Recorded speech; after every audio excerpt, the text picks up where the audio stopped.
이제까지 뭐 이스라엘 백성이 광야에서 어쩌고 했던 그 모든 말들이 사실은 민수기에 다 들어 있어요. 그러니까 민수기를 살피지 않아 놓고 그런 말들을 하는 것은 정말 그냥 들은 풍월만 읊는 거고 그것이 진짜 내 신앙으로 자리 잡지 못한 상태로 그저 떠다니는 말뿐이었다는 얘기입니다. 네, 이제 여러분들이 그것을 본격적으로 살피시니까 얼마나 큰 도움이 되실까 생각이 됩니다. 음, 어,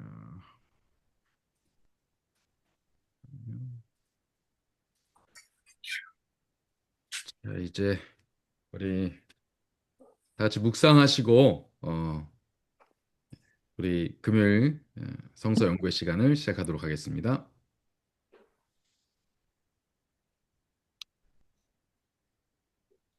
거룩한 말씀을 연구하세. 함께 찬양하겠습니다.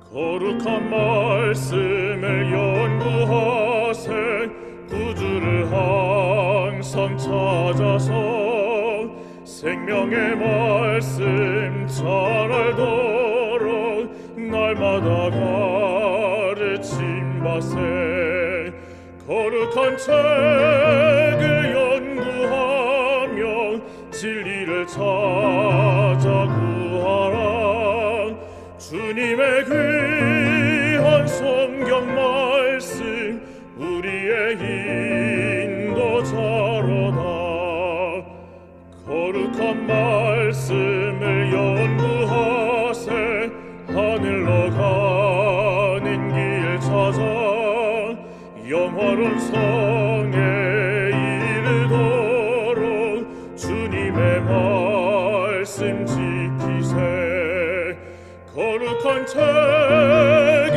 연구하며 진리를 찾아 구하라 주님의 귀한 성경 말씀 우리의 인도자로다 거룩한 말씀을 연구하세 죄인을 찾아 나아가 진리의 말씀 잘 가르쳐 구주를 믿게 할지라 거룩한 책을 연구하며 진리를 찾아 구하라 주님의 귀한 성경 말씀 우리의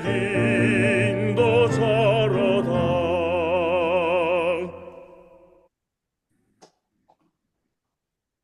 사랑의 아버지 하나님, 우리의 마음 가운데 주님을 사모하고 하늘을 사모하는 마음을 허락하셔서 한 주를 사는 동안에도 오늘 이 안식일을 고대하고 기다리며 또 희망하고 살게 하여 주셨사오니 감사합니다. 이제 어, 이 안식일을 맞아서 우리의 세계관을, 우리의 우선순위를, 또 우리의 삶의 태도를, 방향을 다시 조정하고 주님 앞으로 또 이 세상의 수많은 영혼들을 향하여 사랑을 품고 전진하는 삶으로 개혁하고 바꿔가는 우리의 삶이 되게 하여 주시옵소서. 오늘의 말씀을 통해서도 우리의 사명을 다시 일깨우게 하시고 또 이 땅에서의 에, 삶에 지치고 또 넘어졌던 여러 가지 것들 그 올무에서 벗어나 이제 자유로운 종의 신분이 아니라 자녀된 신분으로 하나님의 자녀된 신분으로 살아갈 수 있는 우리가 되게 하여 주시옵소서. 모든 주님의 종들이 이 시간 성령에 충만하여 이 말씀을 받고 그들의 삶을 온전히 하나님께 돌려드리는 결심을 하게 되기를 간절히 바라오며 예수님 이름으로 기원하옵나이다. 아멘. 아멘. 어, 자, 여러분 안녕하십니까? 안녕하세요. 네, 우리 다시 한번 인사하겠습니다. 안녕하세요. 네. 어, 오늘 민수기 네 번째 시간, 제 5장과 6장에 있는 말씀을 우리가 함께 나누는데요. 오늘 범죄와 서원을 어떻게 관리하는지에 대한 이야기를 하도록 하겠습니다. 민수기는 사람의 숫자를 세는 것, 백성민, 셀수, 그래서 민수기가 되는데, 실은 광야에서 라는 제목이 더 어울린다라고 우리가 지난 시간에 배웠습니다. 베미드바르 해서 광야에서 라는 제목이 더 어울린다. 왜냐하면 광야의 생활을 하는 것이다.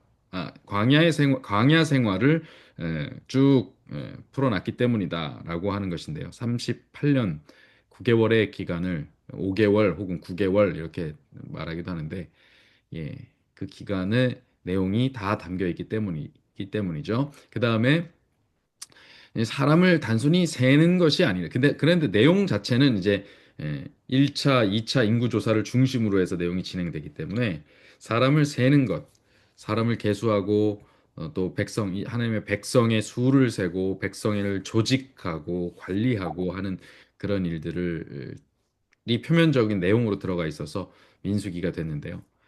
사실 백성을 그냥 단순히 세우는 것, 세력이 얼만큼 됐는지에 대해서 우리가 이만한 민족이라고 이렇게 과시하기 위함이 아니라 그 안에 질서를 잡고 그리고 거기서 사람을 세우고 임명하고 하나님의 백성으로 하나님의 군대로 조직해 나가는데 더 큰 의의가 있다. 이 민수기는 그런 장이다. 그래서 광야에서 하나님의 백성이 새로 꼴지워졌다.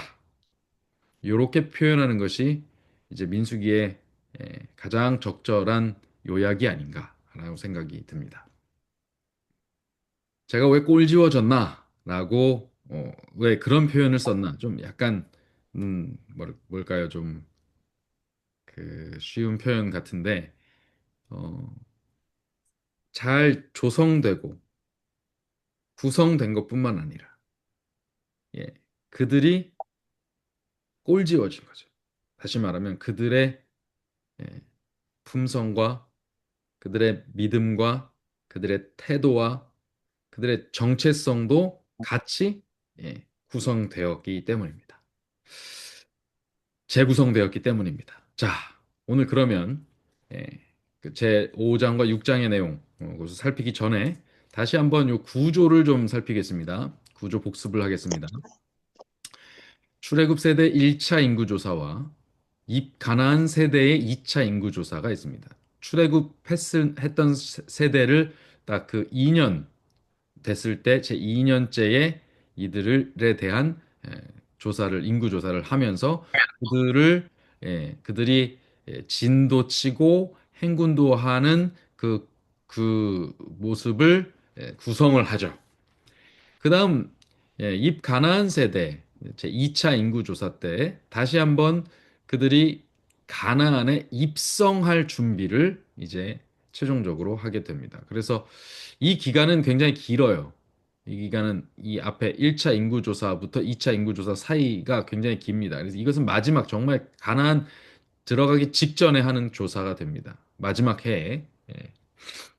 그러니까 38년 차에 40년 차죠. 그러니까 출애굽 40년 차에 하게 되는 것이다. 이렇게 알고 계시면 되겠습니다. 자, 이스라엘 진영이 아마 이런 식으로 펼쳐졌을 거예요. 자, 회막이 보이시죠? 이것이 회막입니다. 지금 요게 이런 식으로 생겼지만 이제 방위표로 하면 이쪽이 동쪽이고 회막 뒤쪽은 무슨 쪽입니까? 서쪽이고 요쪽은 회막 기준으로 왼쪽은 북쪽이고 오른쪽은 남쪽이 됩니다. 자, 그러면 요 회막에 요 선이 있어요. 요 둘레가 보이십니까? 여기 한 줄 둘레가 보이세요? 여기 네. 이렇게 요 둘레의 안쪽에 있는 여기는 누가 있을까요? 여기 자, 여기 누가 있어요? 여기 누가 있어요? 여기. 회막문 바로 앞에, 회막문 바로 앞에는 아론의 자손들과 모세의 예, 진영입니다. 모세가 거주합니다. 그리고 이쪽은 예, 회막문에서 나와서 우측으로 돌면 고핫 자손이 있습니다. 이제 왼쪽으로 돌면 무라리가 있습니다. 뒤로 가면 게르손이 있습니다. 자, 그렇게 하고 요 경계선까지는 예, 일반 민족이 들어오면 안 돼요. 아무 때나 들어올 수 없어요. 아무 때나 들어올 수 없어요. 그런데 예, 무슨 목적으로? 제사와 예배와 하나님을 뵈러 나오는 목적으로만 오는 것입니다. 그때 이렇게 와서 요 뜰 안으로 예물을 들고 들어와서 여기서 제사를 지내죠. 자, 그리고 요 이너서클 밖으로 다시 이 진영이 펼쳐집니다. 그래서 이 진영까지가 다 이스라엘 진영이에요. 이 진영의 각 그 사방이 여기에 이쪽 동쪽으로 세 지파, 남쪽으로 세 지파, 서쪽으로 세 지파, 북쪽으로 세 지파가 이렇게 펼쳐집니다.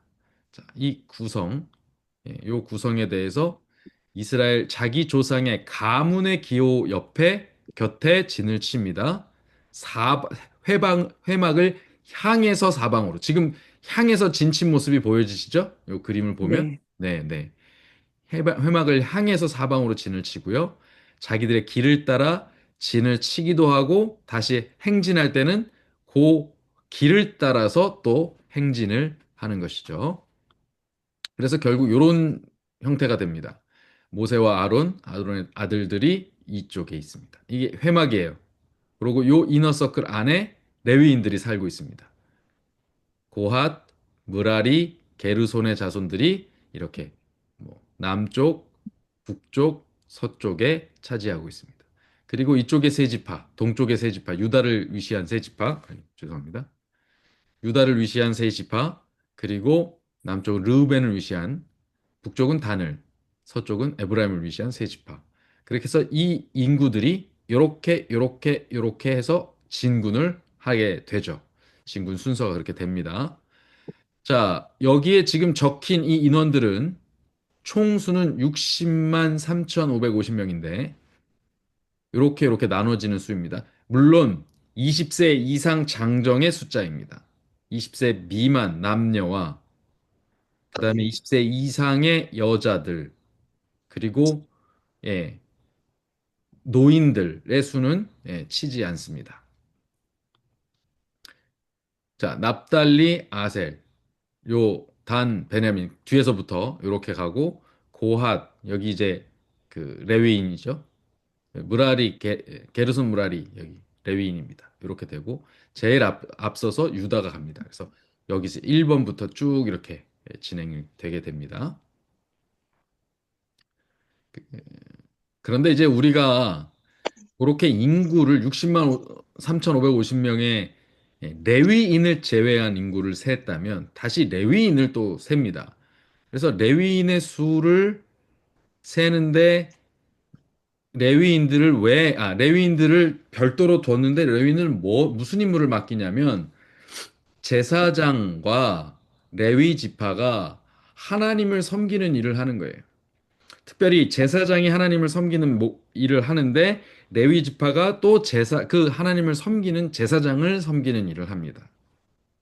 왜냐하면 그들을 예, 모든 이스라엘 자손의 초태생 맞이 모든 장자를 대신해서 레위인을 하나님께서 취해 가셨기 때문에 그래요. 자, 장자가 하나님의 것이다. 라는 것은요, 사실상 이스라엘 모든 민족이 하나님의 것이다. 이것입니다. 장자는 그 민족의 뿌리입니다. 그래서 장자를 취한다는 것은 그 모든 민족을 취한다는 거예요. 그래서 애굽에 대한 마지막 열 번째 재앙, 장자 재앙은 애굽을 치신 거예요. 애굽의 뿌리를 치신 거예요. 예, 그렇게 보시면 되겠습니다. 자, 그래서 레위인을 별도로 계수했더니 모두 2만 2천 명이었고, 전 이스라엘 백성의 한 달 이상 된, 1개월 이상 된 남자를 계산했더니 2만 2,273명이었어요. 273명이 더 많아요. 그래서 273명에 대한 예, 속전을 따로 지불해서 하나님께서 이스라엘 전체의 초태생을 다 소유하신 상태로 만들어 드립니다. 예. 그런데 그렇게 돌린 속전은 어디로 예속이 됩니까? 성소로 예속이 되죠. 그래서 성소의 운영에 자금이 됩니다. 레위인들은 이런 배치를 가지고 있고요. 자, 이건 뭐 이제 지나가겠습니다. 자, 그러면 죄송합니다. 그러면 왜 아론과 그 자손이 제사장이 되었을까요?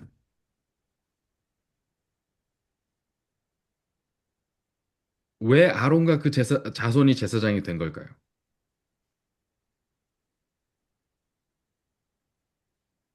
어, 아론이 제사장이 된 이유가 뭐겠습니까? 하나님께서 왜 아론을 택하셨을까요? 그 이스라엘을 구속하시는 그 청사진을 만드는 이 출애굽의 이 위대한 역사, 성경의 전체를 관통하는 모티프가 되는 이 출애굽 사역에서 가장 첫 번째 임명된 하나님께 직접 임명된 제사장이 왜 아론이 되게 하셨을까요? 그리고 그 이때 이후로 계속해서 아론의 자손들만 유전 되죠. 어, 계속 어, 제사장직을 이어갑니다. 왜 그럴까요? 그가 레위 지파여서일까요? 그 레위 지파에 아론의 자손만 있는 건 아니잖아요. 왜 모세더러 대제사장이 되라고 하지 않으셨을까요?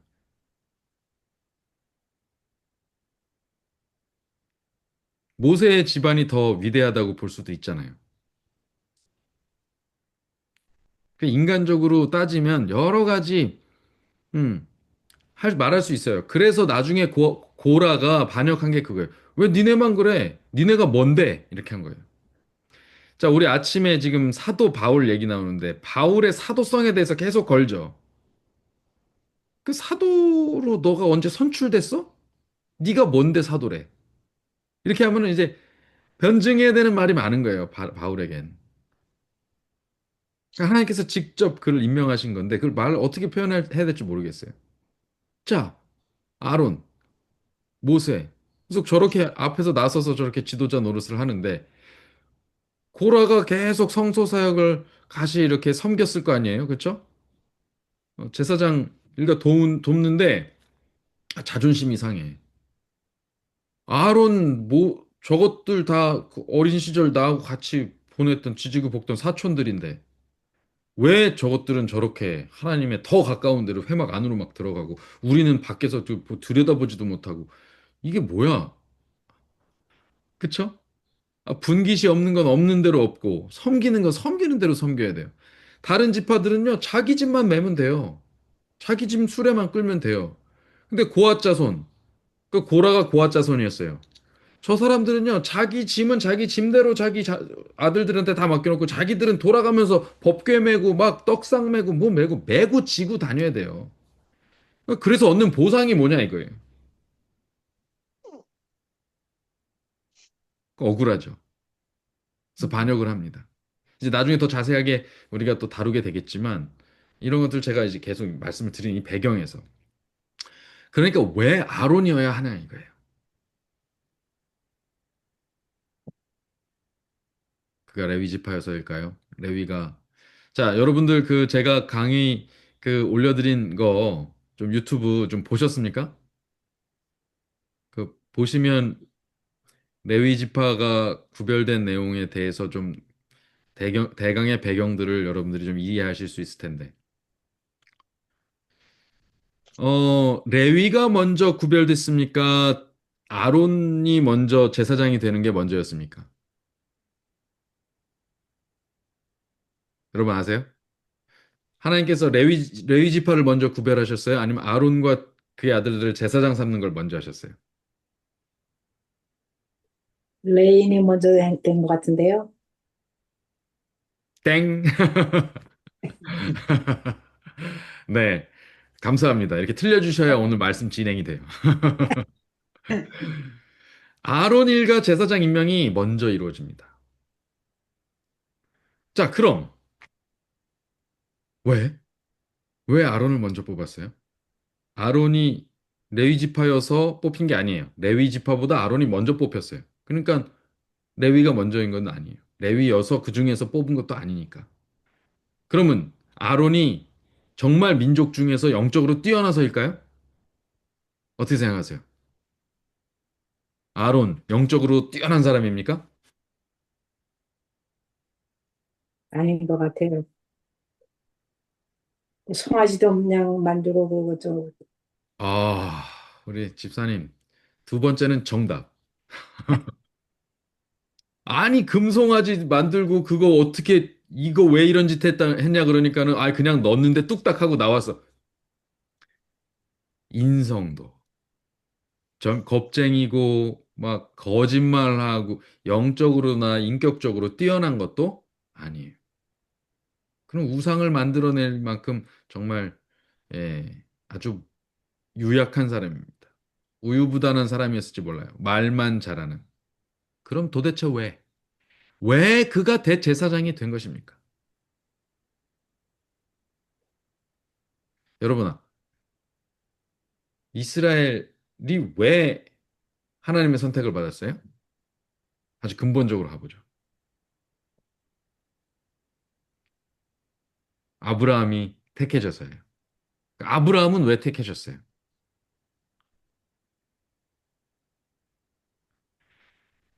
왜 대홍수의 때에 노아를 택하셨을까요? 자, 이제 우리가 이런 순서를 잘 알아야 돼요. 이 노아가 의인이어서 하나님 택하셨다.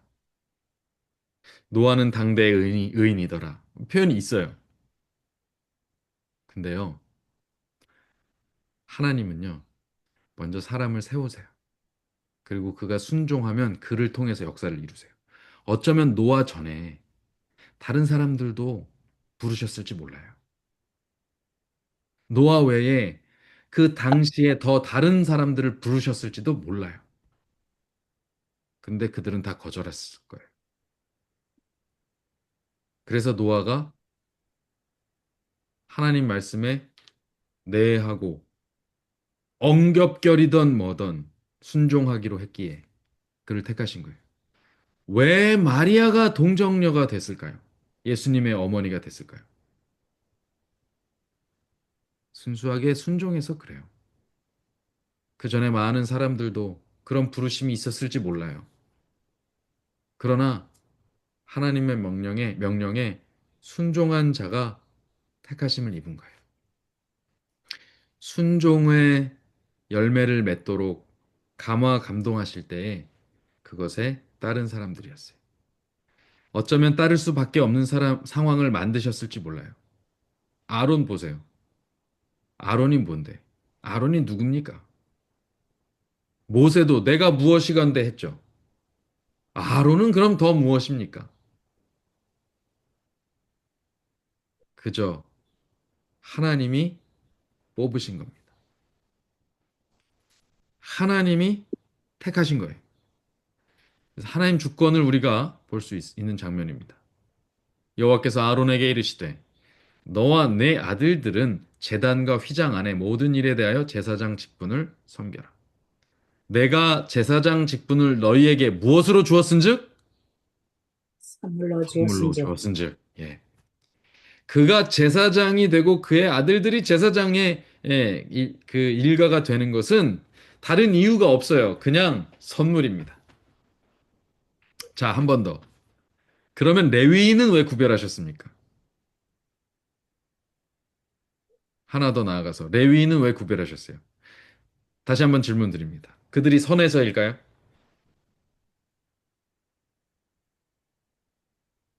레위인은 창세기 49장에 저주받은 아들들 중에 있었던 아들이에요. 그죠? 시므온과 레위는 저주받았어요. 민족 중에서 흩어지겠다. 선하지 않아요. 의롭다? 의롭지 않아요. 그럼 영적이다? 아니요. 그런 걸 어떻게 구별해요? 그 당시에 다 노예의 삶을 살고 있었고. 특별히 그런 언급이 없어요, 성경에.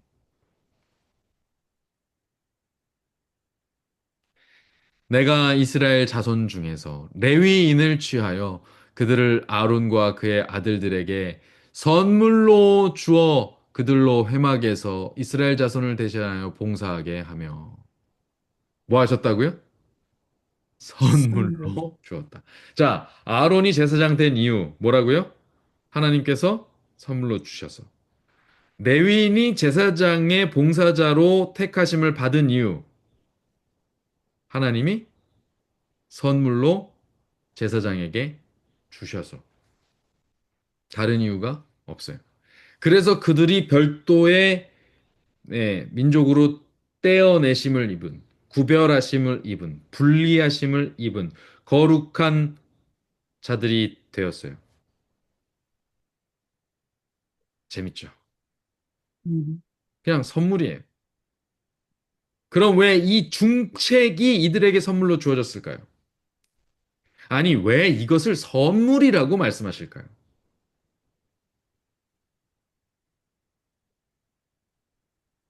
왜 이 중책이? 왜 그럴까요?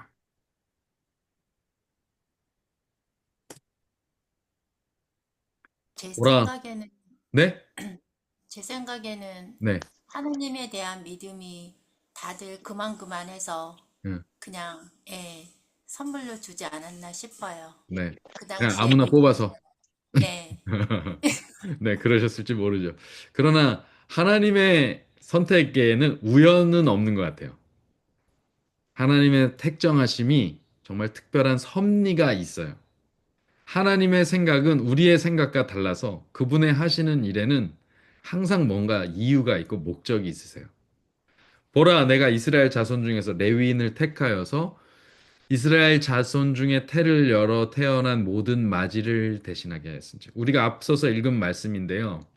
이게 마지를 대신하게 했다. 마지가 누구예요? 장자예요. 자, 이걸 왜 선물로 주셨다고 했느냐? 이게 그토록 야곱이 원해서 팥죽 한 그릇으로 사고, 예, 그 이삭의 촉감을 속여가지고 털 붙이고 들어가가지고 뺏어낸 장자권. 이게 바로 그 장자권이기 때문에 그렇습니다. 하나님은 이들을 민족의 장자로 삼으신 거예요. 맞습니까? 보세요. 마지를 대신하게 했다 그랬잖아요. 모든 마지를 대신해서 민족의 장자로 이 레위 지파를 따로 떼신 거예요. 그러니까 너네 장자야 이제. 이거 축복이죠. 이거 선물입니다. 하나님 아버지의 장자예요. 자, 우리가 하나님을 아버지라고 부르죠. 그 아버지가 공인한 장자예요. 야곱이 공인한 장자가 누구예요? 문화세. 요셉, 요셉. 요셉. 그리고 야곱이 다시 요셉의 장자를 므낫세가 피지컬리 장자인데 에브라임을 딱 이렇게 교차하면서 축복해서 에브라임이 또 장자가 되잖아요. 그런데 그건 인간의 임명이고 인간의 선택이고 하나님의 선택은 레위였다 이거예요. 레위인은 내 것이다. 장자니까. 장자는 하나님 거예요. 11조 하나님의 것입니까? 네. 예. 11조 하나님의 것입니다. 그것이 우리 소유의 첫 번째 10분의 1이에요. 우리 열 아들 중에 장자예요. 우리의 열 수입 중에 제일 첫 번째 가장 좋은 것을 먼저 떼는 거예요. 이걸 드리는 것은 무슨 의미예요? 이거 내 거 아니고 하나님 겁니다. 그러니까 이 아들은 하나님의 아들입니다. 장자, 내 첫 번째 것, 나의 첫 소득, 나의 첫 소출, 나의 첫 출산의 맞이, 이것이 하나님 겁니다. 라는 뜻은 곧 뭐예요? 나의 모든 것이 하나님 것입니다. 라고 하는 것입니다. 그러니까 하나님은 레위를 취하시면서 이스라엘 민족 전체를 당신의 것으로 삼으셨는데 하필이면 레위라는 것.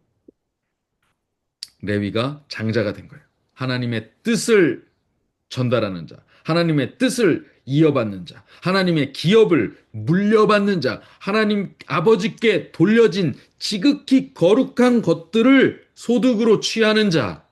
그래서 지극히 거룩한 것이다라는 표현은 어디만 있어요? 이게 신기하게요. 하나님께 드리는 다른 예물들이 아니라 그 중에서 따로 떼서 더 지극히 거룩한 것으로 삼은 것은 다 아론과 그의 아들들에게 돌리게 돼 있어요. 진짜 신기하죠. 우리가 지금은 좀 덜합니다만 옛날에 장자는 얼마나 대단했어요. 그래서요, 장자는 아버지 밥상에서 같이 밥을 먹고 이런 거였어요. 그리고 항상 두 분깃을 받아요. 두 배를. 그렇죠? 항상 좋은 걸 먼저 탁 장자에게 줘요. 지극히 거룩한 거 하나님께서 누구에게 주세요? 장자에게 주세요. 장자에게. 그것이 장자입니다. 그래서 선물입니다. 그런데 본래 레위는 창세기 49장에 야곱에겐 저주받은 아들이었어요. 그러니까 이게 지금 여기서 우리가 은혜를 만나는 것입니다. 인간적으로는 부족하고 정말 거칠고 죄인이고 그 죄의 흔적으로 범벅이 돼서 움츠려져 있고 컴플렉스가 있고 항상 날카롭고 민감한 그들이 상처받은 고양이 같은 예? 이렇게 하고 있는 레위이지만 그래서 툭 건들면 가서 푹 때리는 그런 레위인데 그들에게 다시 한번 자비의 기회가 주어지는 거예요. 하나님의 택정하심입니다. 그들을 선택하여 구별하신 거예요. 이건 하나님의 택정하심입니다. 이거 오늘 우리가 갈라디아서 1장 공부하면서 바울이 뭐라고 얘기해요? 나의 어머니 태중에서부터 나를 택정하셨다. 네, 하나님의 택정하심이 있습니다. 그런데 인간이 생각하는 그런 예정이 아니에요. 사명을 위한 부르심이 있는 거예요. 그 부르심, 하나님이 택정하여서 부르셨을 때 그것에 순종하는 이들은 모세와 아론과 그의 자손들처럼 되고 다른 레위 지파들처럼 되는데 거기에 거역하고 나는 내 방식대로 하면서 그 주권을 내 도전할 때 고라처럼 반역자가 되는 거예요. 자, 어쨌든 하나님의 언약은 결국은 인간의 옹졸함이 아니라 그분의 무한하신 은혜에 기반하여 있다는 것을 우리가 다시 한번 깨닫는 것입니다.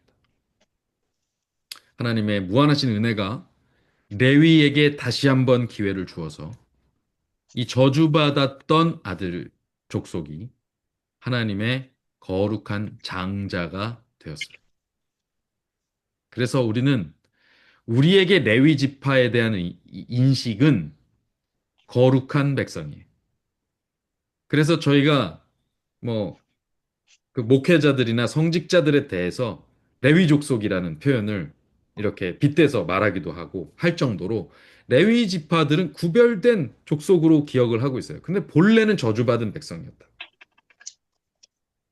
이게 얼마나 큰 은혜입니까?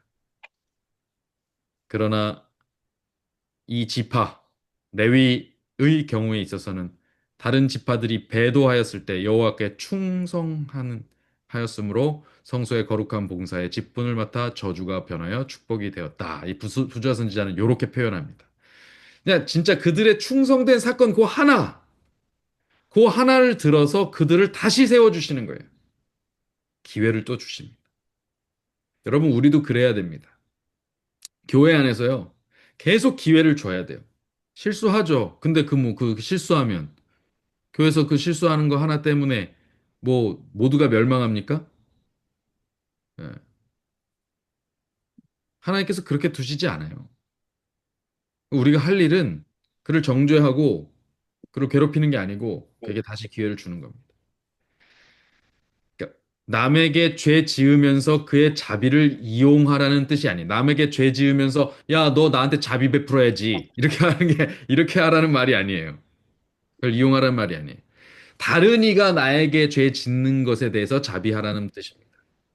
우리는 내가 죄 짓는 거 뭐 이거에 대해서 뭐 자기 연민을 하는데 그걸 이용하면 안 됩니다. 그러니까 보면요. 남에게 자비를 구하는 사람들이요. 나에게 자비를 구하는 사람에게 도리어 박하더라고요. 아주 이상해요.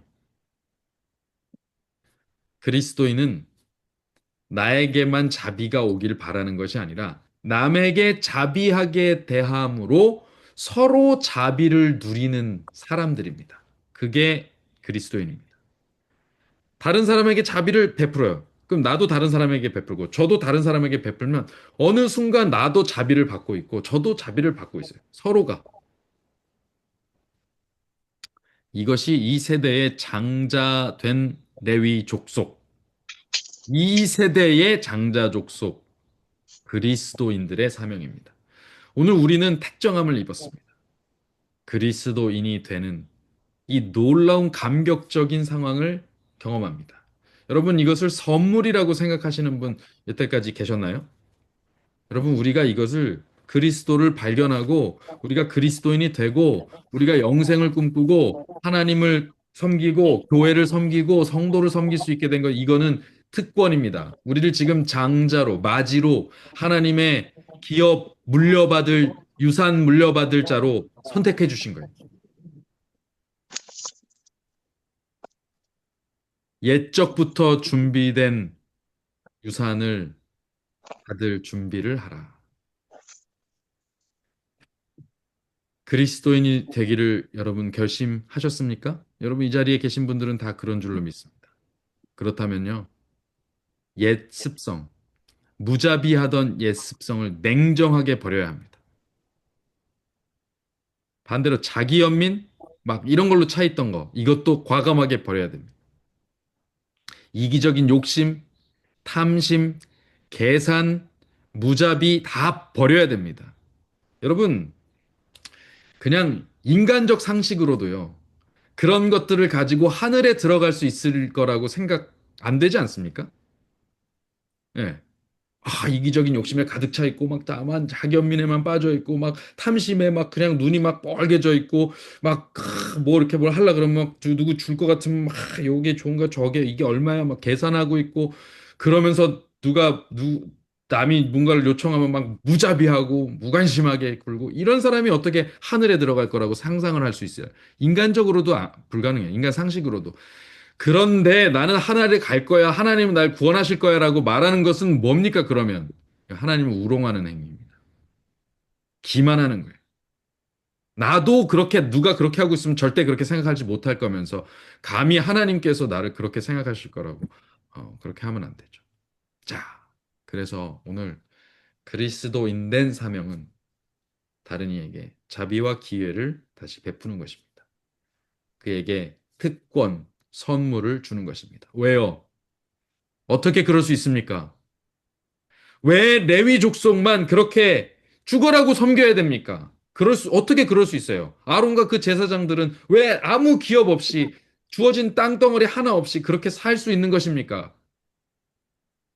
하나님이 당신의 장자된 특권을 우리에게 주셨기 때문입니다. 자비로, 선물로. 그러니 우리도 그것을 거저 받았으니 거저 나눌 수 있는 것이죠. 자, 시간이 다 됐지만 거의 이제 시간이 너무 많이 뺏겼네요. 전반에. 5, 6장으로 들어갑니다. 빨리빨리 진행하겠습니다.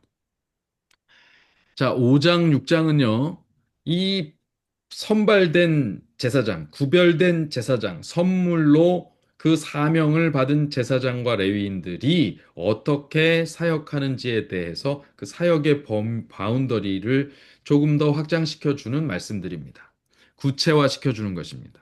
물론 앞서서 출애굽기와 레위기에도 여러 모세를 통해서 또 아론과 그의 자손들과 레위인들이 할 일들에 대해서 알려줬지만 그리고 법규와 규범들을 말해주셨지만 여기 다시 한번 재확인 혹은 확장 아니면 또 어떤 케이스를 들어서 더 구체화 이런 것들을 작업을 하세요. 예, 참 하나님께서 이렇게 틈틈이 그들의 상황에 맞게 아마 이런 일들이 이제 그들 지파 그 이스라엘 백성 가운데서 일어나는 것을 보시고 지침을 곧대곧대 맞게 주시는 것입니다. 한 번에 다 주셔봐야 그들이 다 이해를 못해요. 뭐 잠깐 말씀을 드리자면 어, 우리 대한민국의 정치에 대해서 평가하는 어떤 책들이 여러 가지가 있는데 그 중에 대한민국 헌법에 대한 책이 있습니다. 그래서 그 책에서는 뭐라고 이제 예, 정의를 하냐면 어, 우리는 이 대한민국 헌법에 대하여 대가를 치르지 않았다. 이렇게 얘기를 해요. 뭐냐면 예전에 우리가 자유민주주의 이 사회 국가를 구성하여서 모든 성인들에게 참정권, 이 투표권이 주어지고 뭐 이런 차별이 없고 자유와 평등의 이 세계가 형성된 것은 정말 최근의 일입니다. 그 인류 역사에 정말 요 몇십 년 안쪽에 최근의 일입니다. 100년도 안 됐어요. 이런 거지. 예, 100년 전만 해도 이게 여자에게 뭐 이런 그 신분이 떨어지는 사람에게 뭐 이런 투표권이 있거나 이런 그런 자유가 없었습니다. 다 아시죠, 여러분들? 그런데 여러분 보세요. 요렇게 되기까지 수백 년 동안 인류는 이것을 위해서 계속 피해 투쟁을 해왔습니다.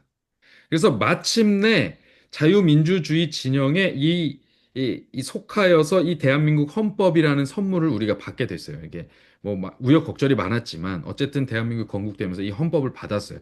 그런데 이 헌법의 정신과 이것에 대한 의식을 갖추는 데는 아직 우리가 없다는 거예요. 이것이 우리 모두의 싸움을 통해서 얻어진 것이 아니고 뚝 떨어진 거예요. 그러다 보니까 진정한 민주주의, 진정한 자유와 평화와 평등의 정신을 우리가 함양해서 이 헌법을 누리고 하는 데는 이게 의식이 안 된 거예요. 의식이 못 따라가요. 그래서 지금도 여러 다툼이 있는 것입니다. 뭐 완벽한 세상은 아마 없을 거라고 생각합니다. 제 생각에. 인류는 어쩔 수 없어요. 그러나 제일 덜 나쁜 제도가 민주주의라고 하는 말처럼 그냥 여기서 이제 사는 겁니다.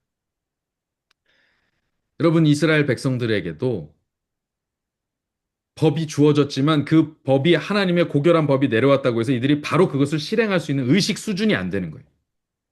그러니까 시간이 지나면서 어떤 케이스들이 이렇게 발생할 때마다 하나씩 하나씩 하나님께서 케이스 바이 케이스로 던져주시는 것들이 있습니다. 그것이 오늘 5장, 6장에 걸쳐서 또 나타나게 됩니다. 특별히 5장의 이 나병, 유출증, 이거 이미 있는 이야기인데 다시 한번 강조하는 거예요. 왜요? 자꾸 이런 일이 반복되니까 그렇습니다. 이스라엘 백성들이 깨닫지 못하니까 이래요. 그래서 다 진영 밖으로 내보내라. 진영이라 하면 무엇입니까? 다 각 지파에 그 진들인 그런데 안으로 들어오면 거기서 급속하게 전염병이 번질 가능성이 있기 때문에 빨리 보내라는 거예요. 내보내서 격리시키라는 것입니다. 그래서 큰 피해를 막는 것입니다. 남녀를 막론하고 다 진영 밖으로 내보내서 진영을 더럽히게 하지 말라. 내가 그 진영 가운데 이것을 위생적으로 야 그렇게 되면은 병이 올마 이렇게 얘기 안 하고요. 그냥 확실하게 내가 거기 있으니까 나한테 더러운 게 감히 있을 수 없어라고 그 당시에 가장 효과적인 표현을 하시는 거예요. 하나님께서 딱 막으시기 위해서 이건 내 영역이야. 그 밖으로 보내 더러운 것들은 이렇게 하는 거죠. 근데 유대인들이 이걸 이용해서 바리새파의 그 바리새는 그 분리주의입니다. 분리주의. 나는 정결해. 너는 더러워. 이렇게 하는 거죠. 그거 인간이 그렇게 하면 인간의 감정대로 하면 안 된다라는 것이고요. 그다음 남자나 여자나 사람들이 범하는 죄를 범하여 여호와께 거역함으로 죄를 지으면 이제 이 부분은요. 제가 좀 빨리 진행하자면 죄를 범했는데 뭐 누구 거를 훔치거나 지금 이 사진 그림 보면 그런 내용이죠. 훔치거나 뭘 부수거나 상해를 입히거나 뭐 이렇게 한 것입니다. 그러면 그 죄를 뭐라고 여기 얘기하냐면 여호와께 거역한다. 사람에게 죄를 지었는데 이 죄를 누구에게 지은 걸로 동일시하는 것입니까? 네, 여호와께 지은 죄로 동일시합니다. 저는 이 말씀을 이제 어디에 적용하냐면 마태복음 25장 40절과 45절에 너희가 여기 내 형제 중에 지극히 작은 자 하나에게 한 것이 곧 내게 한 것이다. 작은 자 하나에게 하지 않은 것이 곧 내게 하지 않은 것이다. 이 표현을 제가 상기해 봅니다. 여러분, 사람에게 한 것이 곧 하나님께 한 것입니다. 우리 형제들에게, 우리 이웃들에게, 동료 인간 누군가에게 한 일은 곧 하나님께 한 일입니다. 자, 내가 그 사람 미워해요. 그래서 막 그냥 그 사람 안 되게 만들어 버리고 싶어요. 이거 하면 돼요, 안 돼요? 사람과 사람 둘 사이라면 그럴 수 있어요. 그런데 이 사람을 하나님이라고 생각하면 그렇게 할 수 있어요, 없어요? 없는 거죠. 그러니까 하나님 그렇게 하는 거예요. 누군가에게 죄 짓는 거, 그거 나한테 범죄하는 거야. 나를 거역하는 거야. 그러니까 하지 마. 강력하게 서로 간에 범죄를 막으시죠. 이것이 공동체 생활에 아주 주요한 법률이 있는 주요한 이유입니다. 하나님께서 법을 왜 우리 사이의 법으로 아주 구성을 하나님 섬기는 것들도 막 있지만 결국은 그 수많은 규정들이 다 우리 사이 관계에서 벌어지는 일들에 대한 규정이잖아요. 그 이유가 거기 있습니다. 하나님은 하나님의 백성들 사이에 아, 결코 해함이나 상함이 없게 하고 싶으신 거예요. 그래서 그것을 자기의 권위 아래 두시는 것입니다. 생명은 하나님의 것이기 때문이죠.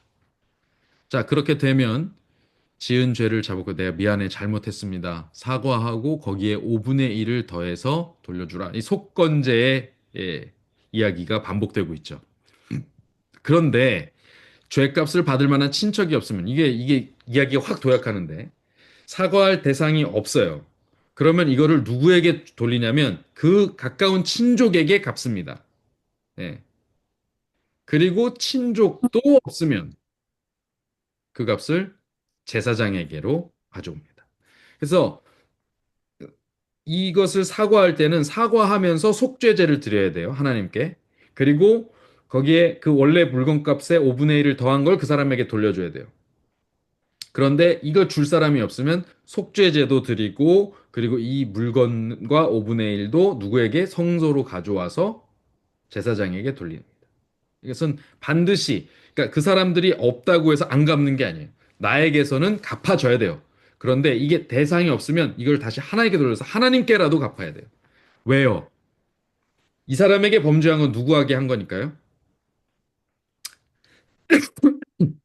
하나님께 한 것이기 때문에 그렇습니다. 그래서 여기서 다시 한번 각 사람이 내가 저에게 갚아야 된다. 내가 하나님께 드려야 된다라고 결론 지어 놓은 것, 정해 놓은 것은 다 구별된 물건이 되고 그것은 제사장에게 주어지는 것이고 그렇게 되는 것은 다 제사장의 것으로 거룩하게 구별된 것입니다. 자, 그리고 나서 재밌는 법이 하나 나옵니다. 바로 그 유명한 의심의 소재라는 거예요. 어느 남편이 한 아내가 의심이 돼요. 이거 분명히 간통한 것 같아. 그러면 그때 의심이 생겨서 그 아내를 의심했는데 아내가 더럽혀지지 아니었든지 아니면 더럽혀졌든지 상관없이 그를 데리고 어디로 가라는 거예요? 그러니까 내가 의심은 했는데 진짜로 그런 일이 있었는지 없었는지를 몰라도 의심이 들면 어떻게 하라는 거예요? 그거를 제사장에게로 데려가라는 것입니다. 그래서 소재를 드려요. 그래서 의심의 소재, 죄악을 기억하는 소재를 드리게 합니다. 이것은 기름도 붓지 말고 유향도 붓지 않습니다. 그냥 곡식을 가지고 하는 겁니다. 그렇게 되면 요거를 해가지고 딱 소재를 드리고 난 탄 가루 있죠. 그거를 물에 타요. 그래서 그 물에 탄 것을 어떻게 하게 합니까? 저주가 되게 하는 쓴 물, 요거를 먹게 합니다. 만약에 더럽힌 일이 없으면 이걸 마셔도 그 독이 그 여자에게 작용하지 않고, 만약에 먹었는데 진짜 죄를 지으면 어떻게 돼요? 진짜 몸을 더럽혀서 범죄하였다 그러면 그 속에 들어가서 쓰게 돼요. 쓰게 된다는 말은 독이 된다는 말이에요. 똑같습니다. 쓰다, 독이다 이런 말은 같은 뜻입니다. 그 당시의 말은. 그러면 그의 배가 불러오면서 넓적 다리가 마르고 그 여인이 백성 중에서 저주거리가 된다. 이렇게 되는 거예요. 근데 여기서 넓적 다리는요. 여성의 성기를 완곡하게 표현하는 거라는 학자들의 연구도 있습니다. 그러니까 그는 이제 불임이 되는 거죠. 그 말입니다. 그런데 여인이 더럽힌 일이 없고 정결하면 아무 해가 없이 그 여인이 배가 불러서 임신하는 거예요. 그러니까 대부분 그 여인의 경수가 더 이상 없고 월경을 그 여인이 안 한다든지 갑자기 임신을 한다든지 그런데 이게 내 아이인지 아닌지 의심이 된다든지 이러면 이제 남편이 이제 그걸 하는 거예요. 의심의 소재를 하는 거예요. 그런데 그 여인이 그 물을 마시고도 아무렇지도 않으면 그건 이제 내 아이구나. 의심할 필요가 없게 되는 것이죠. 그런데 결론이 재밌습니다. 남편은 무죄할 것이고 여인은 죄가 있으면 당하리라. 이게 뭐예요? 남편에게 무고죄를 다시 물을 수 있다, 없다? 만약에 의심했는데 의심해서 내가 지금 이 여자가 이 과정을 겪으면서 얼마나 마음고생이 심했겠어요. 근데 여자는 아니면 말어. 그런데 기면 당해. 근데 남자는 아니면 말어. 끝이에요. 끝. 기면 당하고 아니면 난 말어. 아무것도 없어요. 이거 불공평하지 않아요? 그죠? 근데 이거 왜 이럴까요? 왜 이랬을까요?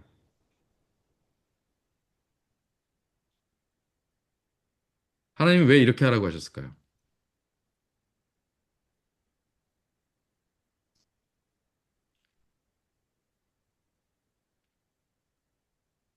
자,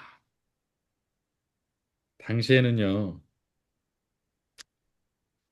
여자들은 숫자에도 안 세질 시대예요. 지금은 아마 지금 하려 그러면 남자를 수에 안 쓸지도 모르겠어요. 아유, 아들 키워봤자 쓸모가 없어. 다 헛수고야. 다 뺏기는 거야. 이렇게 얘기하죠, 오히려. 근데 당시에는 여성들이 그랬어요. 그러니까 남자가 의심하잖아요. 그 의심만으로 여자는 그냥 즉결 심판을 당하던 때였어요. 의심만으로 그는 그냥 내동댕이 쳐지는 거였어요. 그녀는, 그 여자는. 예. 그러니까 그렇게 자의적인 즉결 심판하지 않고 제사장에게로 데려와. 이 얘기예요. 이거는 반대로. 네가 의심이 들 때 이 거추장스러운 이거 과정을 밟어. 남자에게 오히려 함부로 하지 못하게 하는 거예요. 거추장스러워서라도 함부로 그 짓을 못하게 하는 거예요. 여자들 함부로 대하지 못하게 하는 거예요. 오히려 여자를 보호하는 법입니다. 이거는. 그 당시 세계관이 다 여자에 대해서 이랬어요. 다 천시했어요. 그런 가운데 하나님의 법은 이들을 귀하게 여기고 이들을 대할 때 함부로 대하지 않도록 하나님의 규정 가운데로 갖고 들어온 거예요. 그래서 여자들을 보호한 것입니다. 무법한 시대, 법조항 안으로 여성들을 데리고 들어오는 일은 정말 특별한 일인 거예요. 아예 법의 보호를 받지 못하던 사람들입니다. 여성들은. 아이들과 여성들은. 사람 취급을 못 받았으니까. 근데 지금 하나님께서 여인들의 처지를 하나님의 법률 안으로 가지고 들어오신 거예요. 그 당시에 어떤 일이 있었을 거라고요? 이런 일이 아주 다반사였을 거라고요. 조금 의심이 들면 아니면 자기가 다른 여인이 마음에 들면 이 여인을 의심한다는 이유로 이 여자가 잘못된 행동을 했다는 걸로 막 그냥 내치고 버려가지고 자기 아임에도 그 당시에 뭐 유전자 검사를 할 수가 있어요. 뭐를 할 수가 있어요. 그냥 내치고 버리려고 그렇게 함부로 하려고 하는 것입니다. 그렇게 하지 못하도록 만드는. 만약에 그렇게 내동댕이 쳐지면 그 여인은 이제 어떻게 돼요? 그 아버지 집으로 돌아가든지 돌아가도 수치스럽게 평생을 그렇게 지내야 되는데 그렇게 함부로 내동댕이 치지 못하도록 만드는 보호의 법이었다. 매우 혁명적인 법이었다라는 것입니다. 예. 그러니까 하나님의 이 의심의 소재 왜 남자는 괜찮고 여자는 저렇게 피곤합니까?가 아니에요. 하나님께서 그 당시에 인간의 처절하고 아주 추악한 모습을 상쇄시키고 그 가운데서라도 조금이라도 보호하시려고 만들어 놓으신 이 법 조항이다. 이렇게 알고 계시면 됩니다. 자, 오늘 시간이 다 돼서 5장까지만 해야 될 것 같습니다. 다음 시간에 6장의 말씀을 하겠습니다. 사실 6장 따로 한 장을 다루는 것이 더 우리한테는 또 도움이 될 것 같습니다. 자, 그럼 오늘 시간을 여기서 마치겠습니다. 혹시 질문이 있으신 분 계신가요? 네, 아까, 네,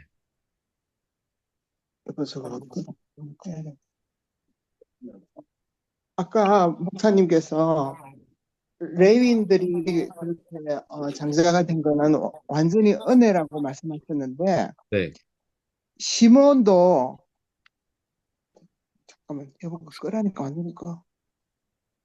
네, 시몬하고 레위하고 같이 그 세겜에서 그렇게 맞습니다. 나쁜 짓을 했잖아요. 네, 맞습니다. 그랬는데 레위한테만 완전히 은혜로 하면은 그게 불공평하다는 생각을 할 수도 있을 것 같아요. 근데 이제 보면은 그 레위가 그 중심을 하나님이 보시고 그 저기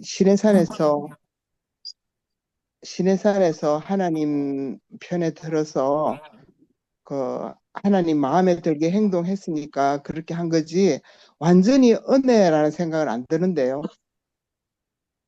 네. 자, 은혜는 그러면 선물은 하나도 그 자격이 없는데 받는 거잖아요. 그러니까 물론 그런 저것도 있겠지만은 그렇게 어 저기 완전한 그렇게 자격은 없겠지만은 그래도 시몬하고 비교해 볼 때 시몬은 은혜를 받지 못하고 레위가 은혜를 받았다는 거는 레위가 그래도 하나님 마음에 합한 자고 하나님의 편에 들어서 그렇게 행동을 했다는 거 그것 때문에 은혜를 받은 건 아닐까요? 네, 그것도 일리가 있는 말씀이고요. 저도 아까 전에 이제 그 말씀을 드린 겁니다. 사실 이 이 믿음과 순종의 문제가 뭐 하나님께서 은혜를 베푸신 것이 먼저냐, 우리가 순종한 것이 먼저냐, 뭐 요거 늘 이제 이 순서가 늘 이제 첨예한 토론 주제죠. 논쟁거리입니다. 근데 하나님께서 은혜를 베풀지 않으셨으면 그들이 그럴 기회조차도 없었겠죠. 근데 하나님께서 은혜를 베푸실 때 누군가는 거기에 순종하고 누군가는 거역해요. 시므온은 거기에 순종할 마음을 끝까지 안 한 거고요. 레위는 거기에 순종할 용기를 냈어요. 이건 대단한 일입니다. 그런데 어떻게 그렇게 됐냐? 잘 모르겠어요. 근데 분명히 레위는 어느 시점에 회개의 열매를 맺은 거예요. 예.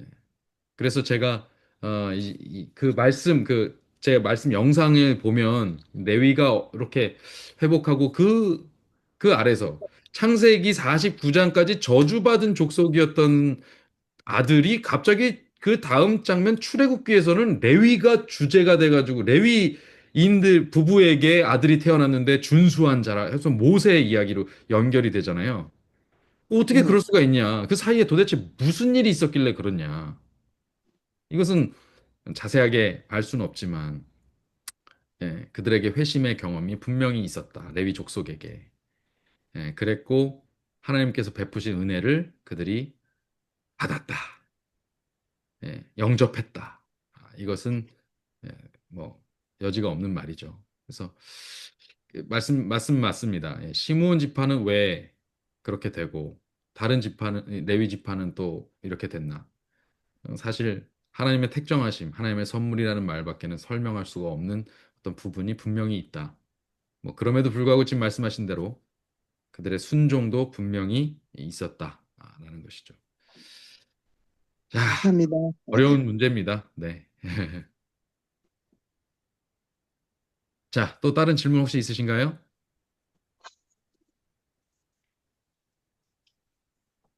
네, 없으시면 이제 기도하고 마치도록 하겠습니다. 아버지 하나님 감사합니다.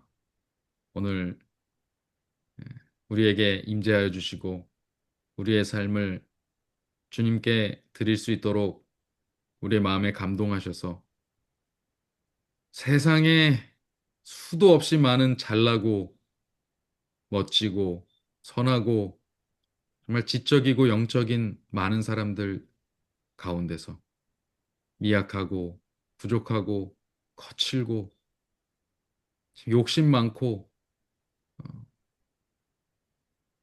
참 부족하고 연약한 우리를 이 시대의 그리스도인이라는 명찰을 달고 살도록 택정하여 주셔서 감사합니다. 오늘 아멘. 우리가 이 시대의 장자, 영적 레위인들로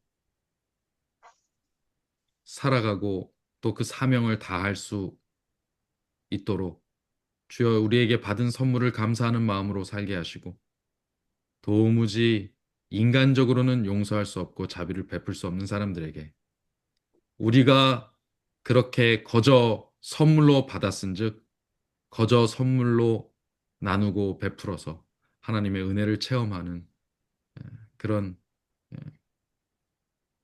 놀라운 역사들을 반복하고 또 그 은혜를 생육하고 번성하게 뻗어나가게 하여 주시옵소서. 그런 통로가 네. 되게 하여 주시옵소서. 주님, 오늘 그런 사명을 배웠은즉 이제 우리의 교회에서의 생활, 우리의 일상에서의 생활, 나 자신에 대한 태도, 내 이웃과 친구들에 대한 태도, 그것을 다시 한번 점검하고 그리스도인답게 살아가게 하여 주시옵소서. 예수님 이름으로 기도합니다. 아멘. 아멘.